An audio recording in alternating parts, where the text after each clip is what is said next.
Hello दोस्तों। तो देखिए, शिक्षण के उद्देश्य टीचिंग ऑब्जेक्टिव यार इसके उद्देश्य क्या होते हैं, हम शिक्षा क्यों ग्रहण करते हैं, किस लिए करते हैं, इसका मकसद क्या है, शिक्षण के हम टीचिंग क्यों करते हैं, क्यों पढ़ाते हैं, तो इसके कुछ उद्देश्य होते हैं, ये जान लेते हैं। एनटीयूसी नेट और अन्य परीक्षा उपयोगी जो एग्जाम है टीचिंग से संबंधित, उसमें ये क्वेश्चन आते रहते हैं। चलिए जानते हैं। सूचना आधारित आधुनिक समाज में विभिन्न ज्ञान का तेजी से प्रचार हो रहा है, इसलिए शिक्षकों के लिए आवश्यक है कि वे विद्यार्थियों के दीर्घकालिक लक्ष्यों को ध्यान में रखकर शिक्षण करें, क्योंकि उनमें फ्यूचर भी देखना होता है, कैसे पढ़ना है, क्या पढ़ना है और कैसे पढ़ाना है, तो ये सब टीचर के ऊपर डिपेंड्स है। इसलिए इसके उद्देश्य होते हैं कुछ, तो किस उद्देश्य के लिए वो पढ़ा रहे हैं, किस उद्देश्य के लिए बच्चे पढ़ना चाहते हैं, ज़िंदगी में क्या हासिल करना चाहते हैं, उसी के अनुसार हम पढ़ाना चाहिए। अगर बच्चे को हम ऐसा ज्ञान दे लगाएं जिसका कोई उद्देश्य नहीं है, औचित्य नहीं है, ना ही ज्ञान बढ़ रहा है, ना ही उसका कोई उद्देश्य है, हमें क्या बनना है, क्या करना है, तो ये शिक्षा जो है निराधार और बेकार की मानी जाती है। इसलिए शिक्षा के उद्देश्य होने चाहिए, ऑब्जेक्टिव्स। अब देखते हैं शिक्षण और निर्देशात्मक उद्देश्यों का वर्गीकरण। शिक्षण एक तो होता है शिक्षण और एक होता है निर्देशात्मक उद्देश्य। निर्देशात्मक उद्देश्य में डायरेक्टिव का मतलब है निर्देश देना, किस तरह से हम निर्देश दे सकते हैं शिक्षण, और दोनों को क्लासिफिकेशन किया गया है इसमें, classification of instructional objective. Instruction निर्देशात्मक होता है, इंस्ट्रक्शन फिर निर्देश देना, सलाह देना, ऐसा समझ सकते हैं। इंस्ट्रक्शन देना, सुझाव देना कि ये ऐसा करो, वो वैसा करो। क्लासिफिकेशन देखिए मुख्य रूप से दो प्रकार के होते हैं, एक तो ब्लूम्स का वर्गीकरण, दूसरा गैन और ब्रिक्स का वर्गीकरण। जैसे बहुत से व्यक्ति गैगने भी बोल देते हैं और ब्रिक्स, तो गैन और ब्रिक्स का वर्गीकरण दो मुख्य रूप से आते हैं। अति महत्वपूर्ण नोट्स हैं ये, खाली शॉर्टकट में देखिए, पहले अपने दिमाग चलना चाहिए कैसे नोट्स बनाए, क्या करें। तो आज हमारे सामने भी सबको किताबों में सब कुछ है, फिर भी नोट्स नहीं मिलते, और चैट जीपीटी है, गूगल है, बहुत सारे, तो हम पहले दिमाग में सोच के डालते हैं कि हम मंगाना क्या है, वही आता है। तो हम डिफरेंट सोर्स के लिए यूज करते हैं कि किस तरीके से नोट्स बनाएं, किस तरीके से बनाएं। तो हमारे ये मेरे नोट्स हैं, उसी की मैंने कॉपी की है, तो उससे सिर्फ डिजिटल फॉर्म में ले लिया है, ये लिखे हुए हैंड राइटिंग को डिजिटल फॉर्म बना लिया, फ़र्क इतना बस है, नोट्स साथ के ही। ब्लूम्स का वर्गीकरण देखते हैं। ब्लूम देखिए 1956 के अनुसार शिक्षण उद्देश्यों को 3 क्षेत्रों में बांटा गया, उन्हें 3 क्षेत्रों में, जैसे 3H भी बोलते हैं। सबसे पहला देखिए हेड, हार्ट और हैंड।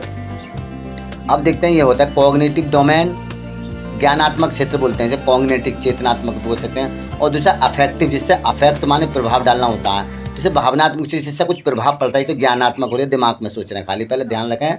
एक हो ज्ञानात्मक क्षेत्र, खाली हम दिमाग में सोच रहे हैं, और दूसरा होता है अफेक्टिव, जिससे अफेक्टिव को अफेक्ट पड़ रहा है, इसमें तो प्रभाव हो रहा है, कुछ बदल रहा है, चेंज हो रहा है, कब भावुक हो गए हम सुन के, कुछ हमारे अंदर चेंज आ गया, ये होता है। नेक्स्ट होता है साइकोमीटर, करके सीखना, मनो संचालित, मन में हमारे कुछ करने की क्षमता जागृत हो रही है, हमारे मोटर चल रही है, ये साइकोमोटर डोमेन भी बोलते हैं, हमारे दिमाग में मोटर चल रही है, यार कुछ करेंगे, हम दिमाग में अपना आइडिया लगा रहे हैं, यार इसको कैसा कर सकते हैं, हम भी ये कर सकते हैं, वो कर सकते हैं, हम भी करेंगे।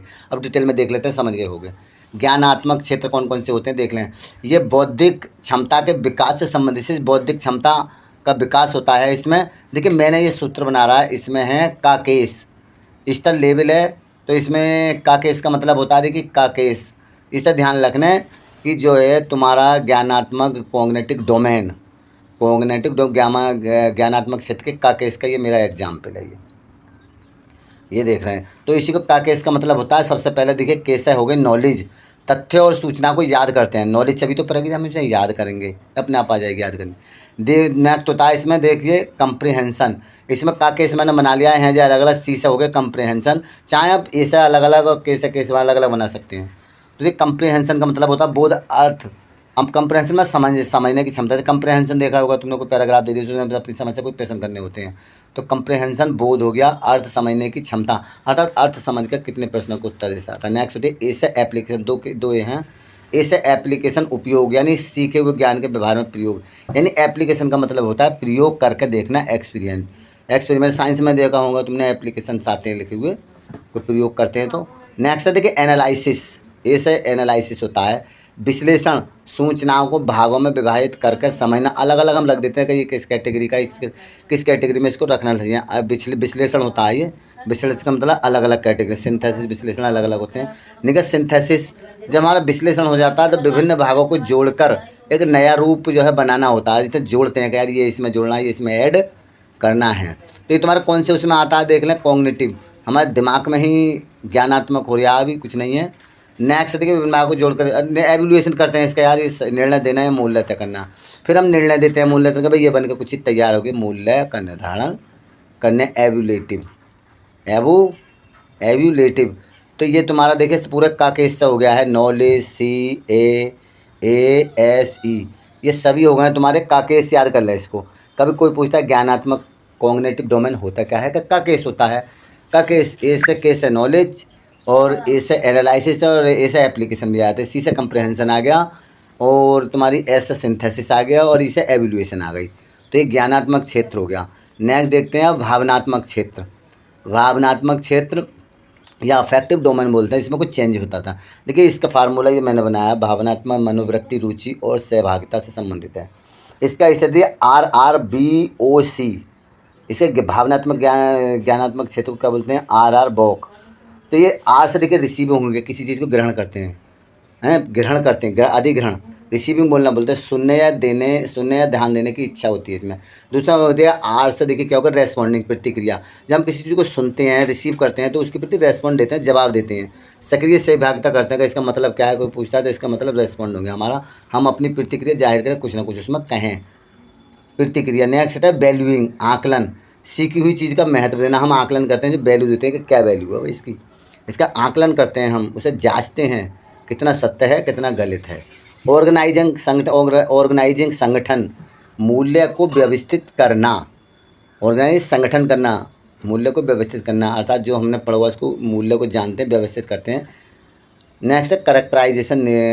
करेक्टराइजेशन का मतलब निरूपण, या चरित्रात्मक भी कह सकते हैं इसको। व्यवहार में मूल्यों को स्थायी रूप देना, स्थायी रूप देना। तो इसमें 5 हो गए। RR BOC का मतलब देखिए, R से रेस्पॉन्डिंग, रिसीविंग, और B से वैल्यूइंग, O से ऑर्गेनाइजिंग, C से करेक्टराइजेशन। ये 5 चीज़ें हो गई इसमें। नेक्स्ट देखते हैं मनोसंचालित ज्ञान क्षेत्र, साइकोमोटर, आप जरा दिमाग की मोटर कह सकते हैं इसको। मनोसंचालित ज्ञान क्षेत्र, ये शारीरिक कौशल और क्रियात्मक दक्षता से संबंधित है। देखिए इसे इम्पेन से याद कर सकते हैं आप, ये फार्मूला है इम्पेन, IMPAN। बस इसमें बहुत याद करने के बहुत टिप्स हैं। इम्पेन का मतलब आप समझ गए होंगे। देखिए इम्पेन, आई से हो गए इमिटेशन। इमिटेशन का मतलब पिट्टी रूपता, इसका मतलब होता है किसी नकल करना। जैसा कोई कर रहा है वैसा हम देखते हैं, मान लीजिए कोई मशीन चला रहा है, वैसे तो साइकोमोटर मन में ही होती है, तो मन में ही तो देखते हैं हम। जैसे कोई मोटर चला रहा है, हम उसको देखते हैं कि कैसे कर रहा है, तो ये इमिटेशन हो गया। हम जैसे कर रहा है, सिखा रहा है कोई ऐसा करना है, तो इसकी बिल्कुल प्रतिरूप में हम नकल करते हैं। दूसरों को देख कर कार्य करना, जैसे लिखा हुआ। जैसे मैनिपुलेशन, हस्तकौशल, मैनिपुलेशन से हैंडीक्राफ्ट बोलते हैं, हस्तकौशल। उपकरणों, मशीनों का अभ्यास पूर्वक प्रयोग करते हैं, इसे यानी अपने हाथों से उसे चला कर देखते हैं, हस्तकौशल बनते हैं। प्रेसिजन, जैसे प्रेसाइज से बनाए, प्रेसाइज माने आकलन होता है, आकलन करना। तो प्रेसिजन है परिशुद्ध, कितनी शुद्धता है, कितनी शुद्ध तरीके से हम काम कर रहे हैं, कितनी शुद्ध तरीके से नहीं कर रहे। कार्य को सही एवं सटीक ढंग से करना, कि यार सही ढंग से करें। अगर हम मशीन दे दी जाए, दूसरा हम कुछ और गलत कार्य करने लगें, तो ये अलग अलग हो जाती है। नेक्स्ट देखिए ये आ गई आर्टिकुलेशन, समन्वय, विभिन्न कौशलों का तालमेल बैठाते हैं हम, आर्टिकुलेशन करते हैं। आर्टिकुलेट वैसे कई सेंस में आता है, आर्टिकुलेट बोलने की प्रक्रिया में भी आता है, और आर्टिकुलेट तो उसके समन्वय करते हैं, यार कैसे क्या करना है। विभिन्न कौशलों का तालमेल बिठाते हैं हम। कौशल विभिन्न तरह के होते हैं, ये कौशल वो कौशल, और सबका तालमेल बैठाते हैं, इसका सेटिंग। नेचुरलाइजेशन, स्वाभाविकता, अपने आप घटित होने वाली कोई इवेंट। देख कौशल का स्वाभाविक और आदतन हो जाता है। जब हम किसी चीज़ को कौशल करते हैं, मान लीजिए हम कोई काम करना सीख रहे हैं, तो पहले तो हमें भारी लगेगा, फिर हमारे नेचुरल अपने तरीके से। मान लीजिए मैं बता दूँ, हम टाइप ही सीखते हैं, तो पहले रटते हैं, ये बटन वो बटन, ये करते हैं वो करते हैं। जब हमारी कौशल आती है, बिना देखे अपने आप ही नेचुरल प्राकृतिक तरीके से हमारे हाथ ही चलने लगते हैं। तो इसे बोलते हैं कौशल का स्वाभाविक आदतन हो जाना, एक हैबिट हो जाती है किसी काम करने, तो अपने आप ही हैबिट हो जाते, चलने लगते हैं। तो समझ गए होगे, तो इसका क्या है, इम्पेन, इमिटेशन, मैनिपुलेशन, प्रेसिजन, आर्टिकुलेशन और नेचुरलाइजेशन। याद रखने के ट्रिक्स ये हैं, देखें। कॉग्निटिव डोमेन को का कैसे याद कर सकते हैं, knowledge, comprehension, application, analysis, synthesis, evaluation. Next है, अब इसे कर सकते हैं, देखिए affective domain, receiving, responding, valuing, organisation, characterisation. Psychomotor से इम्पेन को, imitation, manipulation, precision, articulation, naturalisation. तो इस तरीके से देखिए ये जो है हम इसको याद कर सकते हैं। तो वो अच्छी तरह से देख सकते हैं।